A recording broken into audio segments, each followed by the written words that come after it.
One of the most important things I had to realize was that we are not alone. The human race in the form of man extends throughout the universe and is incredibly ancient. Also, its appearance in physical form is but one of its many manifestations along the path of progress. This planet has been colonized many times by people from elsewhere, and our present human race are blood brothers of these people. Is it any wonder that they are interested in us? That was Wilbert B. Smith, Senior Engineer for Canada's Department of Transport. Smith was in charge of Project Magnet, Canada's secretive study to analyze the saucer phenomena. Before it began in 1950, he wrote this. The once classified memo explains, the project sought to investigate how metallic craft might interact with the magnetic field.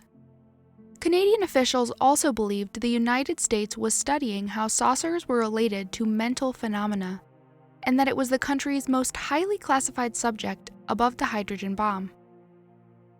Concentrated effort to study them, Smith wrote, is being made by a small group headed by Dr. Vannevar Bush. He never again speculated publicly how the U.S. controlled UFO information, but declassified documents in Canadian archives and rarely heard audio tell us what Project Magnet found, and why its leader believed disclosure is a complex topic. We cover lesser-known declassified files. Subscribe to join us. W. B. Smith speaking. I have been actively engaged in the investigation of the group of phenomena known as flying saucers for over 7 years. I am 48 years old, hold a master's degree in electrical engineering, occupy a responsible position in the Canadian government, hold a half-dozen patents, author of several technical papers, and in general enjoy a background in technical work and science indicating at least an average competence to study and report on phenomena of a scientific nature. In the early 50s, the small team at Magnet studied UFOs. Through a companion project known as Second Storey, the Canadian equivalent of the U.S.'s Project Blue Book, Smith analyzed sightings across the country. He interviewed as many witnesses as he could, including some who claimed to have contact with humanoids aboard craft. There have been quite a number of alleged communications with intelligences claiming to be extraterrestrial. I have followed up each such instance to the best of my ability in an effort to A, establish or disprove the validity of the alleged communication, and B, to obtain any information which might be available if the contact should be authentic. Some of the contacts have been the subject of published material, but by far the majority are confidential, and there are a surprising number of these contacts. Smith says he began Magnet as a skeptic and expected the phenomenon to have a natural explanation.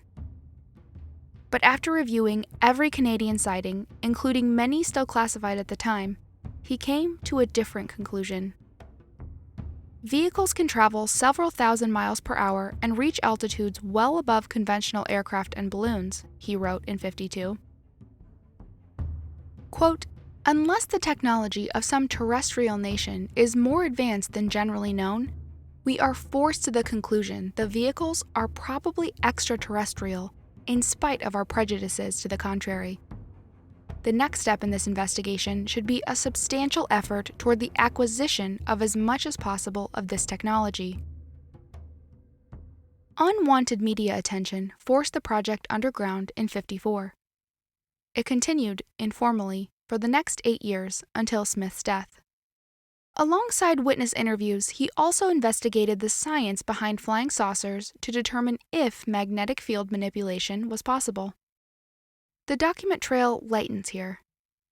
But a working paper in his archives suggests he believed craft could create a magnetic sink, pulling in local magnetic energy to generate power.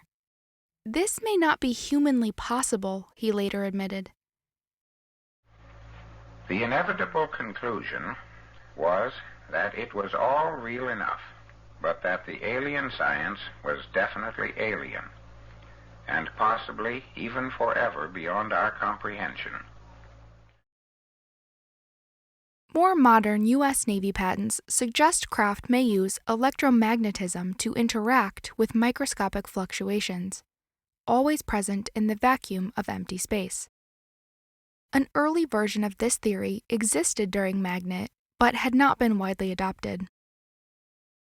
With no explanation of how craft propelled themselves, Smith tuned in to what he could learn from witness and contactee interviews.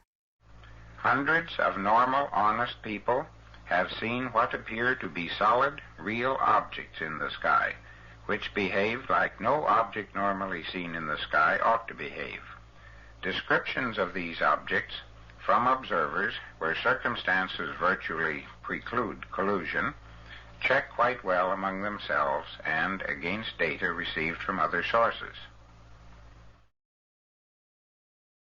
This helped him hone his extraterrestrial hypothesis. Is it any wonder that they are interested in us? If these people are our brothers and are interested in our welfare, why do they remain so aloof? The answer is available. There is a basic law of the universe which grants each and every individual independence and freedom of choice, so that he may experience and learn from his experiences. No one has the right to interfere in the affairs of others. When we enter this life, we do so to participate in certain events, the sequence of which was established before our birth. But these people from outside have a much greater knowledge than we have, and have means of perceiving the sequences which must not be changed.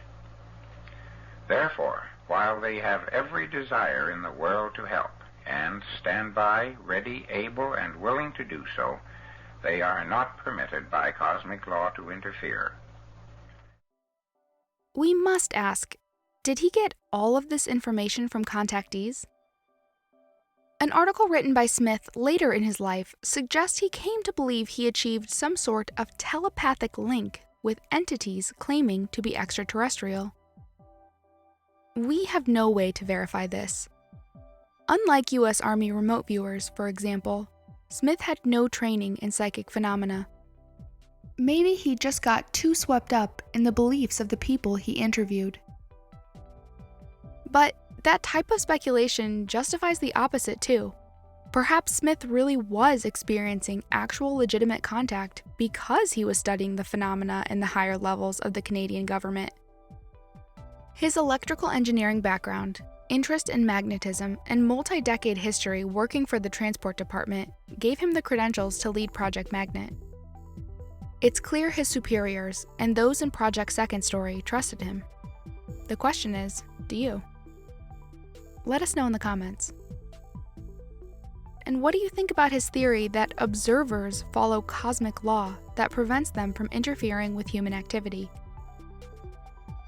Special thank you to our Patreon supporters, including TLI. We can't do this without you guys.